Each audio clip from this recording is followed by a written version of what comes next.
kilala lamang bilang role player ang tubong Lukban Quezon na si Cosejo. Kaya naman kinuha na agad ni Nat ang pagkakataon na mabago at mapaganda ang tingin ng tao sa kanyang kakayahan. Too strong Cosejo. Offensive rebound, butt back, flex. Kontra sa league-leading Benil Blazers, pinatunayan ni Nat Cosejo na kaya niya makipagsabayan sa MVP contender na si Will Gozo. Cosejo, pull up, Cosejo knocks it down! Walang nakapantay sa kanyang monster stat line na 24 points, 9 rebounds, 1 assist at 1 block. And that will officially seal the deal! Binuhat ni Nat ang kanyang kupunan patungo sa kanilang unang panalo sa torneo.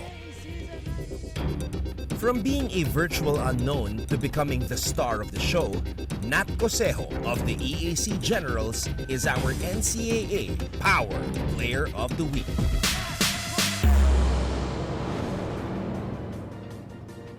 Congratulations, Nat Cosejo, our NCAA Power Player of the Week. Saturday, nakuha niya ang ating All-Star Game MVP, scoring 16 points. The day after, he scored 24 points and hit some big shots in the end to deliver EAC's first win of the season. Nat Cosejo, your NCAA Player of the Week or Power Player of the Week. Pero kasama natin dito, speaking of power, later on, will deliver a powerful performance at the halftime break. Ang ating halftime performer number 2 for this afternoon. We got Jay Arcilla. What's up, bro? Hello, brother. Kamusta? Kamusta? Okay naman. Jay, galing ka rin sa Sparkle. Yes, I'm from Sparkle. Okay, how is your stay so far with GMA? Gaano katagal ka na dito sa Kapuso Network? Nag-start ako Starstruck Batch 6, so 2015. And ngayon, 7 years na ako sa GMA. Wow, okay. Tapos Starstruck. Sige, simulan ko na doon. Starstruck, marami nagsisimula dyan ng mga artista. How was your experience to be in that kind of a reality show? Kasi iba yun eh. Diba? Talagang medyo raw yung nakukuha na your reactions, kung ano ba yung mga performances nyo per challenge. How was that experience for you? For me, kasi nung nag-start ako, 19 years old lang ako nun. So, medyo bata pa and wala akong alam sa pag-arte. And doon talagang showcase yung galing mo and talagang yung trainings doon sobrang hirap din. Wait, so before that, wala ka talagang training? Wala. Wala talaga. Galing akong Laguna province. So, probinsyano talaga ako. Tapos eventually, siyempre 7 years after, ano na yung mga napagdaanan mo? Ano yung mga hindi mo makakalimutan na shows mo na naging parte ka dito sa GMA? Yung Contessa, with Miss Glyza de Castro. So, ayun yung... Bakit yun yung tumatak? Kasi ayun yung pinakamatagal na naging show ko. Like, parang ilang years din kami nag-air nun. So, years? Yes. Wow. It doesn't happen ngayon yung taon na nangyayari pa rin paminsan-minsan if it's just every weekend. But if it's just an everyday show, or if it's an everyday show, madalang mangyari. Usually, may 3-month limit kasi syempre, nagpapalit-palit ng show. Pero ngayon, Jay, anong abangan namin sa'yo? Ayan, abangan nyo ako mga kapuso sa Startup PH, weeknights po yan, 8:50 p.m. Ako po si Anjo Perez, isa po ako sa Perez Twins. So, abangan nila kung ano yung gagawin namin. Perez Twins, teka, may kakambal ka dyan? May kakambal ako. Meron. Yes. Identical ba? Hindi naman. Hindi naman. Akala ko ikaw rin magpo-portray nun eh. Hindi, pero how was that experience? Startup PH, one of the biggest shows this year. Yes. With Miss Bea Alonso, Mr. Adam Richards, diba? Kamusta naman yan? Kasi syempre, iba yung parte ka ng... Aside from it being one of the biggest shows this year, ano rin to eh, adaptation ng isa sa mga biggest K-dramas na napanood natin. Kamusta yung experience mo doon? Masasabi ko sobrang galing. Galing ng aming director, si Direk Jerry, Direk Dom, and yung kung ano yung nasa Korean version, talagang malapit na malapit, as in detalyado lahat. Okay. Di kasi kailangan, di ba? Parang if you're doing a K-drama or a Korean show adaptation here in the Philippines, kailangan, binabantayan nila yan, ha? Yes. Yung quality at yung mga detalye. Kailangan medyo pareho. Okay, abangan niyo po si Jay sa Startup PH. Jay, din mo rin i-promote syempre sa mga kapuso natin yung social media accounts mo. Saan ka nila pwedeng i-follow? Ayan mga kapuso, you can follow me on Instagram at official Jay Arcilla and Facebook Jay Arcilla Official. Thank you. Yan. Jay Arcilla, good luck later, bro. Thank you, brother. Our halftime performer for Game 2. Maya-maya po yan sa laban ng EAC kontra LPU. Pero mamaya-maya po, after our short break, syempre, eto na po, kikilalanin na natin dito po sa Game On. Ito, maganda to. Kelvin de la Peña, nakausap natin, bumisita, pinanood niya yung kanyang alma mater. One game day dito sa NCAA. Mamaya po, kakausapin natin siya. At ang kanya naging journey dito sa NCAA. Yan po ay sa ating pagbabalik dito sa Game On!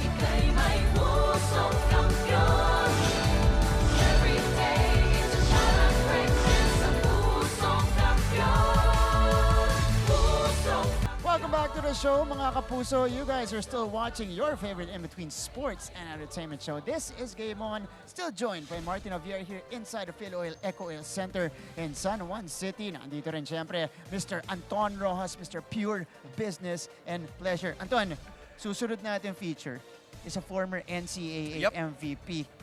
Kakalaro lang nung team niya kanina, isa sa mga pinaka-prominent na players na lumabas dyan. Went to the pros, had a solid career there, and now he is coaching back in Canada. You know, I always make this joke about a former player turning back the clock and playing with the current team, like Coach Hammer playing for JRU, even though he's a bedan.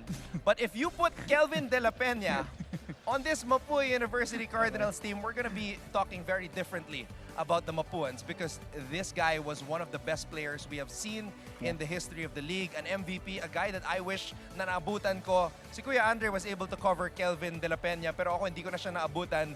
But, you know, hearing so many stories about him, watching his highlights, this was a guy who became MVP during the time of giants. The time of Big Bo Belga, Sam Ekwe, Nagdo-dominate yung mga bigs. Joseph Aljamal, all of those solid big men. And, you know, Kelvin de la Peña became the MVP during that year. So, a prolific guard who could play both positions. And nakakatuwa na even though he lives all the way in Canada, minsan bumabalik siya dito sa motherland para suportahan ng kanyang koponan. At Anton, bumalik lang siya. Siguro mga 1 week lang siya bumalik. Para lang mapanood, siyempre, yung kanyang Mapua Cardinals. So ito na po, former NCAA MVP Kelvin de la Peña sumali sa atin sa chat box. Hello NCAA fans at mga Kapuso, kasama natin ngayon NCAA Season 93 MVP from the Mapua Cardinals. Played for Mapua, they were very competitive before. We got here Mr. Kelvin de la Peña, fresh from Canada. What's up, bro? Hi, how's it going? It's good to be back. How long has it been since you last watched a The Mapua longest game? has been, I believe actually, you said 93, but I think it's just 81, 83 is my MVP. I'm not quite 83. sure. That's how old I am. Okay, just for context, we're at season 98 of the NCAA. Yeah. What do you miss the most about the NCAA? I think what I miss the most is the physicality of the game in the Philippines.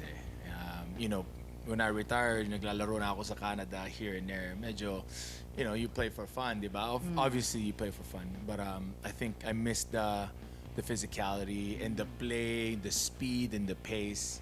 And then you add the drums. You know, you add the drums and you add the cheerleading.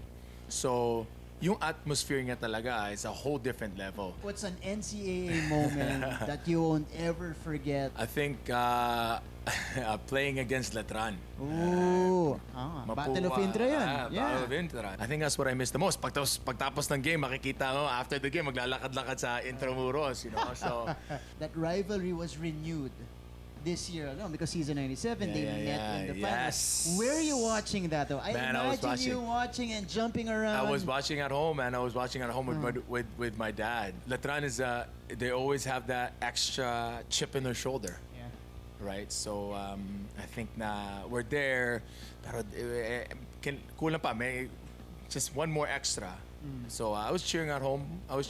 Cheering for my red and yellow, but sayang. Ano naman yung kaibahan in terms of how college or NCAA basketball was played from your time to what you just saw? To be honest, yung generation ngayon, I'm in awe. You know, I'm so impressed. You know, I have nothing bad to say, right? Our time was different. You know, when I played, our time was different. You know, especially sa Mapua, yung mga students, kailangan mo talagang to attend school eh. Right. Or you attend school, yung mga parents doon, it's like, you gotta attend school. Mapua is a hard school. Yeah. Right? Engineering. Engineering, right? You know, yeah. IT, it's so hard. Okay, you're now coaching Right. in Canada, Canada right now, because after your some seasons in the professional league here in the Yeah. Philippines, you went back to Canada and Yeah. you started a new life there, and now Yeah. you're inspiring a lot of kids to Yeah. pursue basketball. Can you tell us a bit more about that? I tried to work sa 9 to 5. I tried to work, you know, wake up in the morning. I could not do it. A Sa office, routine. I cannot do it, man. I can't do it. That's the life abroad eh. I had to do a lot of soul searching and to see, you know, what's my calling? Yung calling ko. And what do I know from the age of 4. So, you know, I started coaching siguro mga 5 to 6 kids, individual skills lang. Right. And these kids turned out to be, you know, somebody in their community. And then from there, nag-evolve na. And then 6 turned to 12 to 2020, and then it just evolved. Ngayon, we have a full-out club program na ngayon sa Canada. So we've been, you know, blessed, but we're still humble. We want to stay humble. We want to keep it going, and we want to take yung mga Filipino Canadians and hopefully give them a platform dito. Now you have your kids. You're handling them. They're very young. Yeah. You know, they're probably in high school, Yep. elementary, high school right now. When they do decide to pursue their career here in the Philippines, what's the first thing you're gonna tell them? The first thing I tell them is you have to adjust to the lifestyle here. Kasi you're going to a different country eh. So my dad used to tell me, you know, yung mga kalaban mo, yung mga teammates mo, hindi sila a-adjust sa'yo. Right. Because you're in their grounds. So with... In fact, you're gonna be a bit of a threat to 100%, them, right? 100%. So with you know, with gratitude and with humility, you have to adjust sa mga locals. Diba? Kasi iba eh. And you know, when yung mga Phil-Ams, yung mga Phil-Canadians and Phil-Foreigners, we have a little bit of chip in our shoulder na kaya natin sa Philippine basketball. But, you know, I think teaching the kids na how to live outside of basketball. Kasi basketball, you play 3-6 hours. You're gonna get better kasi you play every day. That's true. Pagtapos mo ng practice, how are you gonna communicate and how are you gonna connect sa mga locals? I think that's the number one thing. Is you have to connect sa culture mo. You have Yan. to yung talagang upbringing ng parents mo. How are you gonna adjust? Kelvin, you've shared a lot of things here already. You know, some of your favorite moments in the NCAA. But before we let you go, you saw the game earlier. They are struggling to start the season. The Mapua Cardinals. Yeah. What's your message to them, to the boys of Coach Randy? Yeah. And afterwards, what's your message to the entire NCAA community? I think we have to remind ourselves na hindi to sprint. It's not a sprint. It's always a marathon. Ganun ang basketball. Hindi tayo na point A, point B, nandun na tayo sa destination natin. It's a building. It's a process. But when you lose, you win because you learn something.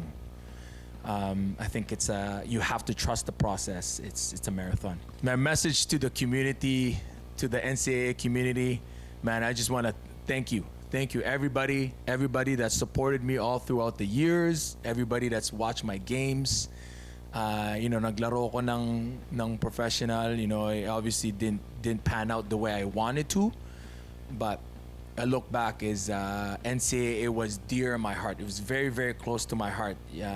Spending time with my teammates, my coaches, and getting to know, you know, these guys, getting to know everybody. I think that's what I miss the most. So thank you, NCAA community. Maraming salamat for taking a 20-year-old kid from Canada and then now, you know, here we are.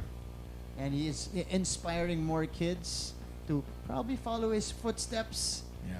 Pagdating po sa larangan ng basketball. Brother, thank you so much Thank for you, joining man. us here. Thank you, my brother. Thank you. Thank you. Thank you, guys. Maraming salamat.